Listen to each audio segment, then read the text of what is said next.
Hi everyone, I'm Rob King. This is the Homebrew Master Plan, and today we are going to take a retrospective on the Dunkel. Now, surprisingly, England are doing well in the football, long may it last, and not only is that a wonderful result, so is the Dunkel. This has been absolutely fantastic. But here we are, a month since I tried it for the first time. Does my original valuation still stack up? Let's try. Right, well, let's start with the colour. Now when you hold it up to the light, it has a very nice red and rosy tint to it. So colour is wonderful. It has a nice tan head which does hold for a reasonable length of time, and the aroma is wonderful. It has a nice dark roast to it. Can't quite get the chocolate out of there, but definitely a dark roast. But goes down very smoothly. In terms of taste, well, this one has been wonderful. The carbonation is spot on. I'm very pleased that that's turned out well, and it is completely and utterly quaffable. I have been enjoying a few of these during the football. Taste then, it is really smooth. It just goes down a treat. There is a very, very tiny bitterness on the aftertaste, but actually it just gives it a nice finish. All in all, it has just hit the spot every time.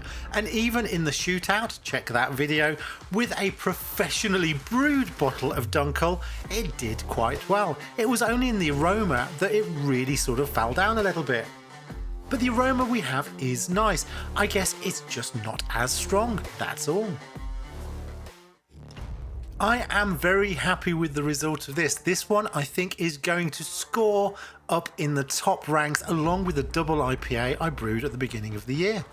Now on to the retrospective. In today's episode we are going to look at the vital statistics, we're going to look at the costs, and we're going to have a look at some of the lessons learned. Let's get going. We're going to start with the schedule. Now we started this on the 16th of March, spent the first month in fermentation, 3 weeks then for carbonation, and then a further 6 weeks of lagering to really get those flavours through.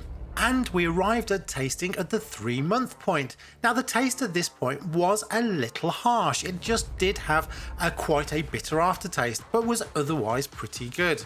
However, just 3 weeks later, England v Switzerland, the taste had really smoothed out and became a very, very quaffable drink. The same as we've evaluated today.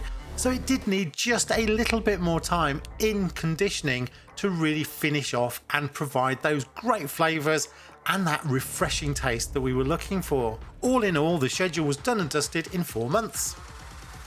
Moving on to the vital statistics, and starting with our brewhouse efficiency, which we set in Brewfather to be 65%, and the calculation after the brew was also 65%, so we pretty much should have got the results we were looking for.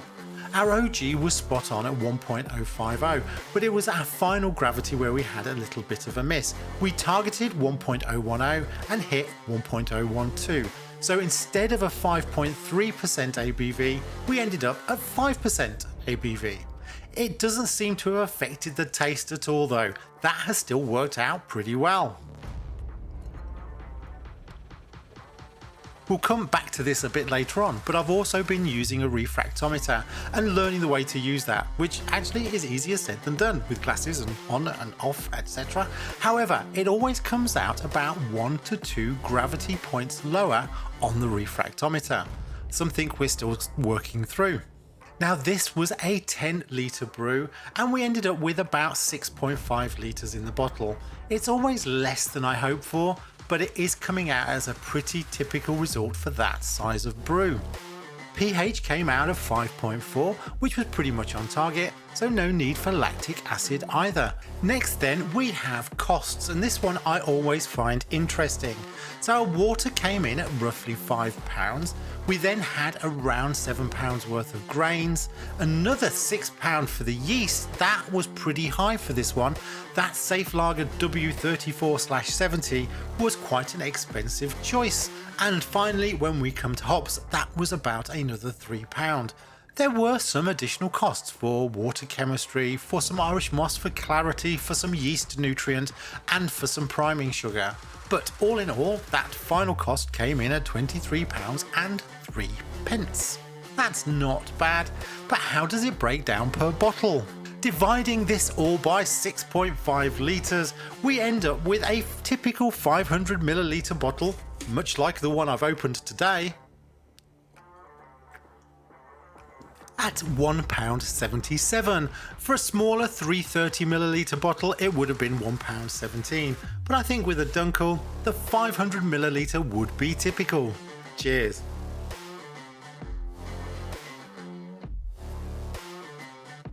Welcome then to the lessons learned, and this time around I have quite a few, so I'm going to try and crack on through them at a good pace. Lesson number 1 then is mash and boil, both 90 minutes each, much longer than typical, but we did hit that final gravity of 1.050, spot on. Lesson number 2 then, very quickly, was no hop stand. Again, this is not a particularly hoppy brew. It is more of a roasty, malty, dark malt brew, but with the crisp flavour of a lager. Now it is quite interesting, this brew uses quite a lot of hops, but those hops have a very low alpha acid, resulting in only 28 IBUs of bitterness, which is almost nothing compared to some of the other brews we have. Lesson number 3 then is the maximum capacity of the brew kettle, which is 16 litres. This meant I had to add 2.6 additional litres halfway through the brew after the grains had been removed. I wonder whether I have been pushing my brew kettle to the limit. Unfortunately, subsequent to this, it's RIP my oldie mulled wine warmer, but we'll hear more about that next time. Lesson number 4 was the yeast temperature. Now I decided to use the fermentator quite wisely to keep the temperature at that low point, and that worked this time really well for me. I have struggled with the fermentator at different times, but I think it is just in extreme conditions. It is particularly difficult to keep it at a high temperature in low temperature conditions, or at a low temperature in high temperature conditions. At the moment, I've moved it to the garage. It seems to be a more medium state and therefore holds the appropriate temperature really well. Thumbs up to my fermentator. Lesson number 5 then is one of my favourite things. It is the food grade grease, and once applied to the fermenter lid actually solved all my problems of a stuck lid that I could not get off. If you're interested in having a good laugh at my expense, check out the Irish Stout, where I spent 16 minutes trying to get the bloody lid off. Lesson number 6 is my hop spider. Now I'm not sure this is a lesson, more of a problem, I think, which is how do you drain all of that additional wort out of the hop spider without just simply shaking it for about 20 minutes? Answers on a postcard. Lesson number 7 then, hey, it is my refractometer. I teased it earlier and I am very pleased with how that is working out. Of course, I want to use it to be able to reduce the time taken to cool wort. When you use a hydrometer, it takes much longer. With a refractometer, a very small sample, you can do it very quickly. So I want to use this more, but I'm not yet quite confident because of that difference between the refractometer and the hydrometer. However, more experience, time will tell. Lesson number 8 is volume, and I never quite end up with the volume I am looking for. So for example, on this brew, I started with 10 litres in the fermenter, 7.5 litres in the bottling bucket, but only 6.5 litres in the actual bottles. It's never quite enough. And with a brew as good as this one, well, it definitely wasn't enough. Lesson number 9 then was my ferminator, which was my hero this time. This recipe called for quite a number of stepping up in gradual increments and stepping down in gradual increments, both of which it handled perfectly. And I was also able to monitor it all remotely. 10 out of 10 for the Ferminator. Lesson number 10 was original gravity. 1.050 target, 1.050 achieved. Go me! Lesson number 11 then was final gravity. Not so good because this one was off target. Now I did use a slightly different yeast, the W34/70, which was different to the Y yeast that was in the original recipe. Slightly different attenuation, possibly a slightly different result. It doesn't seem to have affected the final taste, which is great. And if anything, I guess it gives it a slightly sweeter, maltier taste, which suits the style probably better. However, it did miss that target. Dearly beloved, we are gathered here today for lesson number 12, the dearly departed measuring cylinder. Yes, it has been a while since I broke something because I am pretty much a klutz. But however, halfway through a brew, knocking over the measuring cylinder full of wort for a smashing result. Oh dear, rest in peace. Lesson number 13 is trying something too soon. I did actually break open one of these bottles earlier in the process just to give it a try, and it did have quite a strong bitter aftertaste at that point. Yet just a month later, that conditioning had really smoothed it all out. So I do believe now, actually, that early worrying taste was really nothing to worry about at all. The end result was fabulous.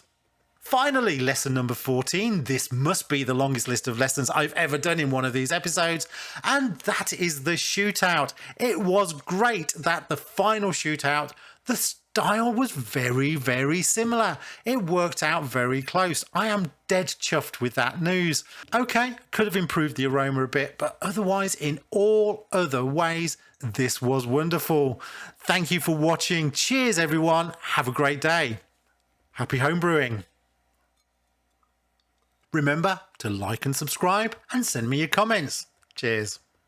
In June, we ticked the Dunkel box very successfully, and we are getting ready for the start of the Olympics in July with an Olympic Pilsner. Meanwhile, equipment failure is causing me all sorts of problems for the Blue Moon clone in August. The master plan is going off track. Tune in next time to see how it's getting on.